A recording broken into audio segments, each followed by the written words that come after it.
Hi everyone. दोस्तों, इस video में ईआर एग्जामिनेशन फॉर्म से रिलेटेड कुछ स्टूडेंट्स की क्वेरी आ रही हैं, वो मैं रिजॉल्व करने की कोशिश करूंगा। सबसे पहले तो ये फॉर्म किन बच्चों को भरना है? ये फॉर्म उन बच्चों को भरना है जिनका एडमिशन 2019 का था या फिर 2020 का था और आपका सेकंड, फोर्थ और सिक्स सेमेस्टर में ईयर आया था और आपने अक्टूबर नवंबर 2023 में उसको फॉर्म को नहीं भरा था। तो अब आपको ये फॉर्म भरना पड़ेगा अगर आपका ईयर क्लियर नहीं हुआ है तो, और इसका एग्ज़ाम मई जून में होगा। ठीक है, इन्हीं बच्चों को फॉर्म भरना है। लेकिन जिसने फॉर्म भर दिया था पहले अक्टूबर नवंबर दिसंबर 2023 में, उन्हें इस फॉर्म को दोबारा भरने की ज़रूरत नहीं है। वो डायरेक्टली एग्ज़ाम्स का और एडमिट कार्ड का वेट करें। इसके बाद मैंने अगेन बता दिया, मैंने पहले फॉर्म भर दिया था। अब क्या करूँ? कुछ नहीं करना आपको। आपने पहले फॉर्म भर दिया था 2023 अक्टूबर नवंबर में, तो अब आपको दोबारा नहीं भरना है। इसके अलावा एग्ज़ाम कब होगा? एग्ज़ाम आपके मोस्ट लाइकली 21 मई से शुरू हैं। वो डिटेल डेट शीट के ऊपर वीडियो बनी हुई है, वो आप डिस्क्रिप्शन में दिए गए लिंक पर जाकर देख सकते हो। अब यहाँ पर ये है, मेरे पास ऑप्शन नहीं आ रहा डैशबोर्ड में और मैंने पहले फॉर्म नहीं भरा था। अब मैं क्या करूँ? फीस नॉट डिफाइन आ रहा है अगर मैं डायरेक्टली वेबसाइट पे दिए गए लिंक से जा रहा हूँ तो। इसके देखो 2 चीज़ें हो सकती हैं। पहली चीज़ ये है कि आप अपनी मार्कशीट को डाउनलोड करके देखो। कई बार क्या होता है, ईआर जो होता है वो अपने आप क्लियर हो जाता है और आपको दोबारा से फॉर्म भरने की ज़रूरत नहीं होती। तो पहले तो आप अपनी मार्कशीट डाउनलोड करके देखिए, क्या अभी भी उसमें ईआर लगा हुआ है आपका? मार्कशीट कैसे डाउनलोड होगी, उस वीडियो का लिंक डिस्क्रिप्शन में है। तो आप डिस्क्रिप्शन में दिए गए लिंक से जाकर मार्कशीट को डाउनलोड कर सकते हो। तो मार्कशीट डाउनलोड करके देखो, अगर उसमें अभी भी आपका ईआर लगा हुआ है और आपने पहले फॉर्म नहीं भरा था और अब आपके डैशबोर्ड में ऑप्शन नहीं आ रहा, तो मैं इतना कहूँगा, थोड़ा-सा आप इंतज़ार कीजिए। हो सकता है अभी सभी कोर्सेज़ का ऑप्शन नहीं आ रहा हो, थोड़ा-सा इंतज़ार कीजिए। फीस नोट डिफाइन आ रहा है, वही सेम क्वेरी है ये, कि सर मैंने ईआर का फॉर्म भरना है, पहले नहीं भरा था और अभी भी ईआर है, लेकिन फीस नोट डिफाइन आ रहा है, मैं क्या करूँ? तो आपको अभी और थोड़ा-सा इंतज़ार करना होगा। अगर अगले 5 से 7 दिन में भी ऑप्शन नहीं आता और आपका ईआर क्लियर नहीं हुआ हुआ, तो एक बार प्लीज़ एसओएल कैंपस में विज़िट कीजिएगा। ठीक है? अच्छा, इसके अलावा कुछ और फर्दर क्वेरीज़ हैं हमारे पास। रिवॉल्यूशन का रिज़ल्ट और फॉर्म। इसमें सबसे पहले तो ये है कि revolution cleared and ER form भर दिया था। मतलब कि रिवॉल्यूशन के लिए अप्लाई किया हुआ था, वो क्लियर हो गया अब आपका, और आपने ईआर वाला फॉर्म भी भर दिया था पहले, अक्टूबर, नवंबर या दिसंबर में। तो अब क्या करें? कुछ नहीं करना, सिंपल सा एसवाइल कैंपस विज़िट करो, अपनी मार्कशीट लेकर, और एक एप्लीकेशन लिख दीजिएगा प्रिंसिपल को छोटी-सी, कि सर ऐसे-ऐसे मैंने फॉर्म भरा था ईआर का, अभी क्लियर हो गया रिवॉल्यूशन में, तो अब इस फॉर्म को कैंसल करवाना है। तो वो फॉर्म आपका एसवाइल कैंसल कर देगा। अब वो रिफंड आएगा या नहीं आएगा, वो एसवाइल के ऊपर डिपेंड करता है, उसकी एश्योरिटी मैं आपको नहीं दे सकता। और इसी रिवॉल्यूशन के अंदर एक और चीज़ है, रिवॉल्यूशन क्लियर्ड हो गया, एबीआरए प्रॉब्लम रिज़ॉल्व हो गई, मार्कशीट क्लियर हो गई। अच्छा, ये तो मैंने आपको बता दिया, हाँ, मार्कशीट क्लियर हो गई, बट डैशबोर्ड में फॉर्म का ऑप्शन आ रहा है। इस पॉइंट का मतलब क्या है भाई? इस पॉइंट का मतलब ये है कि एक तो मैंने आपको ये समझाया कि रिवॉल्यूशन क्लियर्ड हो गया और ईआर फॉर्म भर दिया तो क्या करना है, ठीक है?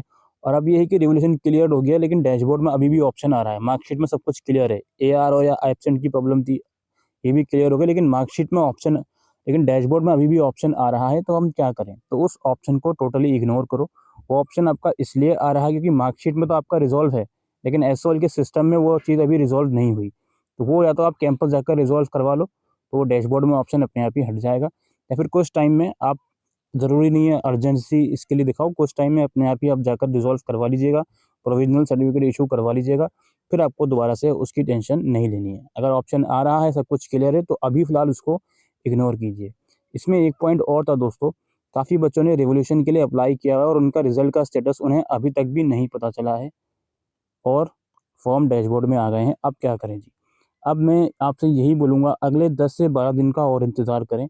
अगर रिवॉल्यूशन का स्टेटस आपको पता चलता है तब तो ठीक है, उसके अकॉर्डिंगली एक्शन ले लीजिएगा, यानी कि अगर पास होते हो तो फॉर्म भरने की ज़रूरत नहीं है, फेल होते हो तो ऑब्वियस सी बात है, फॉर्म भरना पड़ेगा। लेकिन अगर 10 से 12 दिन में भी रिवॉल्यूशन का स्टेटस आपको पता नहीं लगता है, तो उस कंडीशन में आपको एग्ज़ामिनेशन ब्रांच एक बार जाना होगा और उनसे कन्फर्म करना होगा कि आपके रिज़ल्ट का क्या स्टेटस है। वो जैसा भी आपको इन्फॉर्मेशन देते हैं, वो चीज़ें आपको फ़ॉलो करनी होगी। यहाँ पर एक चीज़ साफ क्लियर बता दूँ, कि अगर आपने अभी फॉर्म भर दिया अभी भी और बाद में आपका रिवॉल्यूशन का रिज़ल्ट अपडेट होता है, तो वो फॉर्म बाद में भी कैंसल हो जाएगा जो आपने अभी भरा होगा। इसके बाद काफ़ी बच्चों को फ़ीस पेमेंट में इश्यू आ रहा था, देखिए फ़ीस पेमेंट सबसे पहले स्टेप तो ये है कि आपके डैशबोर्ड से पैसे कट गए, तो आप 24 से 48 घंटे का इंतज़ार करो। 24 से 48 घंटे के बाद जाकर अपने डैशबोर्ड के फ़ी रिसिप्ट सेक्शन में जाकर देखो कि आपकी फ़ी रिसिप्ट आ रही है या नहीं आई। अगर 48 घंटे के बाद भी नहीं आती, तो you have to make payment again और फिर उसकी फ़ी रिसिप्ट आ जाएगी। अगर वो पेमेंट के इश्यू टाइम पर इश्यू आता है कि your payment is active, wait for 160 और समथिंग लाइक दैट ऐसा शो होता है, तो उतने पर्टिकुलर मिनट्स के वेट करने के बाद भी वो पॉपअप बार-बार शो हो रहा है और फिर रिसीप्ट भी आपकी नहीं आ रही, तो 3 से 4 दिन के लिए पोर्टल को लॉगिन ना करें, उसके बाद लॉगिन कीजिए। आपकी फिर रिसीप्ट जनरेट हो जाएगी। अगर उसके बाद भी नहीं होती, तो उसको कैंपस जाकर रिज़ॉल्व करवाइए। इसके बाद एक और यहाँ पे क्वेरी ये है, मेरा जो ईआर था 2 से 3 सब्जेक्ट में था इवेंट सेमेस्टर के, लेकिन डैशबोर्ड में सिर्फ़ कुछ ही सब्जेक्ट दिखा रहा है। जैसे फॉर एग्ज़ाम्पल 4 सब्जेक्ट में ईआर है, सेकंड, फोर्थ और सिक्स्थ सेमेस्टर को मिलाकर, डैशबोर्ड में केवल 2 सब्जेक्ट दिखा रहा है। अब क्या करूँ? अब सबसे पहले तो अगेन मैं ये बोलूँगा कि मार्कशीट को एक बार री-डाउनलोड करके देखिए।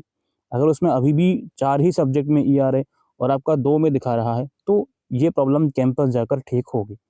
मेक श्योर कि वो 4 सब्जेक्ट इवेंट सेमेस्टर के होने चाहिए जो आप ईआर बता रहे हो, सेकंड, फोर्थ और सिक्स्थ।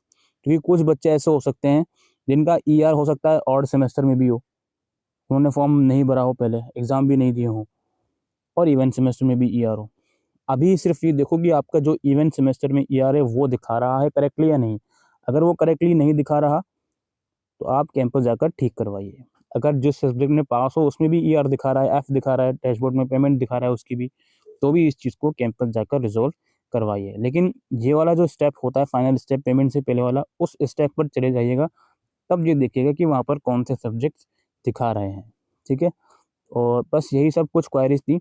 इसके अलावा जो स्टूडेंट ऐसे थे जिनका एडमिशन 2021 या 22 का है, वेबसाइट पर लिखा हुआ है एडमिशन टिल 2022, उसके लिए ये फॉर्म है। लेकिन 2021 या 2022 का अगर आपका एडमिशन है, आपने दिसंबर में फॉर्म भरा था, तो उसी फॉर्म के साथ आपने ईआर वाला फॉर्म भी भर दिया होगा, तो मोस्ट लाइकली आपको ये फॉर्म दोबारा भरने की ज़रूरत नहीं है। अगर आपको लगता है कि आपका 21 और 22 का एडमिशन है, आपने इवेंट सेमेस्टर ईआर का फॉर्म नहीं भरा था, अगर आपको ऐसा फ़ील होता है, तो एक बार डैशबोर्ड में चेक कर लीजिएगा कि आपका उसमें ऑप्शन आ रहा है या नहीं आ रहा, ठीक है? तो यही कुछ क्वेरीज़ जो बार-बार स्टूडेंट्स की आ रही थी ईआर फॉर्म से रिलेटेड। आई होप ये वीडियो आपको यूज़फुल लगी हो, तो वीडियो को शेयर कीजिएगा। Thank you.